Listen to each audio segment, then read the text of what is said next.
Sabda TV. Nah, ini satu pelajaran juga. Ketika kita menghadapi satu kasus, kadang-kadang secara kasat mata yang salah belum tentu salah. Ya, yang salah, yang terlihat salah, kadang-kadang belum tentu salah. Seperti yang terjadi pada kasus Muaz ini. Orang-orang menyalahkan laki-laki Ansor yang memisahkan diri itu. Karena secara kasat mata, orang ini kelihatannya mufaraqah, meninggalkan jamaah.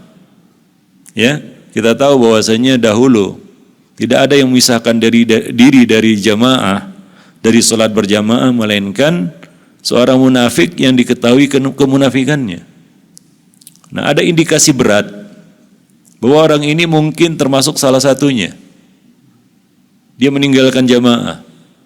Maka ada alasan kuat bagi orang-orang untuk membicarakannya dan mengatakan bahwa si fulan munafik. Ya.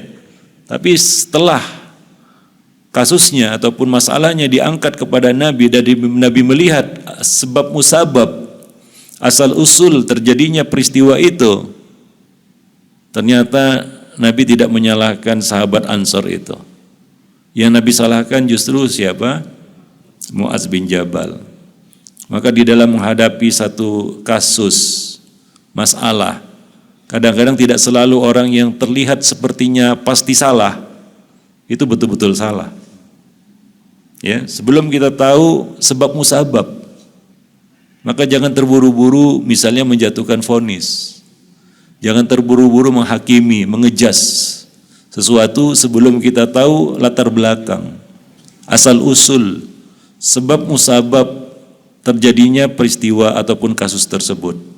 Jamaah yang dimuliakan Allah, ya. Nah, demikian. Dan itu tidak terjadi seandainya Muaz sedikit memiliki empati saat itu, ya, kepada orang-orang yang ada di belakangnya.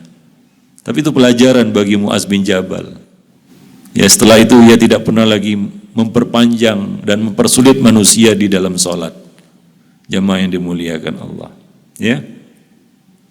Kalau yang diperpanjang itu sholat tarawih, silakan. Ya, imam mengimami sholat tarawih panjang mungkin gak jadi masalah. Kenapa? Karena kalau seseorang ingin mufaraqah, ya namanya juga sholat sunnah. Ya, mau ikut mau nggak ikut itu terserah dia. Tapi sholat fardu itu tidak bisa seperti itu. Kenapa? Karena seseorang harus mengikutinya. Karena ini sholat fardu. Beda dengan sholat-sholat sunnah. Jamaah yang dimuliakan Allah. Itu pun hendaknya dia memperhatikan kemaslahatan orang-orang di belakangnya. Karena tidak semua orang memiliki kondisi yang sama. Ada yang sakit, ya, sakit dalam artian, ya, sebagian orang itu ada sakitnya itu sakit yang memang menahun. Ya, misalnya dia ada darah tinggi misalnya, atau gulanya tinggi, atau penyakit-penyakit lainnya yang memang menahun atau tetap ada padanya. Atau orang yang kalau sudah berumur 40 tahun ke atas, sudah kena asam urat, berdiri lama-lama itu sangat menyiksa. Maka di sini imam harus memiliki rasa, ya, terhadap orang-orang yang ada di belakangnya. Maka dikatakan tadi, ya, ad-dhaif amirur rokbi, itu ungkapan orang Arab, ya. Ad-dhaif amirur rokbi. Apa artinya? Orang lemah itu adalah pemimpin rombongan. Orang lemah adalah pemimpin rombongan. Walaupun bukan pemimpin hakiki, ya, artinya yang memimpin bukan dia.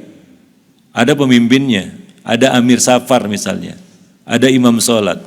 Tetapi ad-dhaif, orang-orang lemah ini, ya, dianggap seolah dia adalah pemimpinnya. Ya, karena kemaslahatan rombongan tergantung padanya.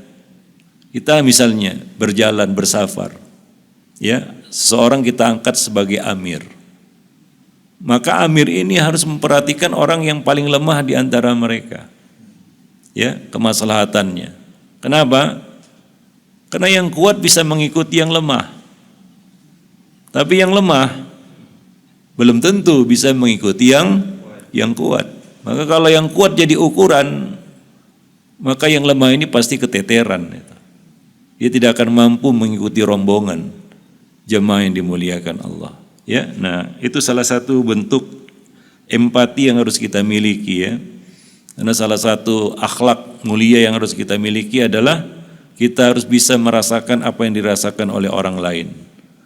Nabi mengatakan ya dalam sebuah hadis, la yu'minu ahadukum hatta yuhibba li akhihi ma yuhibbu li nafsihi min khair.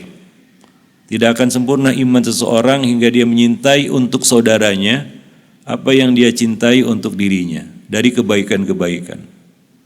Artinya sesuatu yang engkau tidak ingin orang lain melakukannya terhadapmu, maka jangan lakukan terhadap orang lain. Jamaah yang dimuliakan Allah.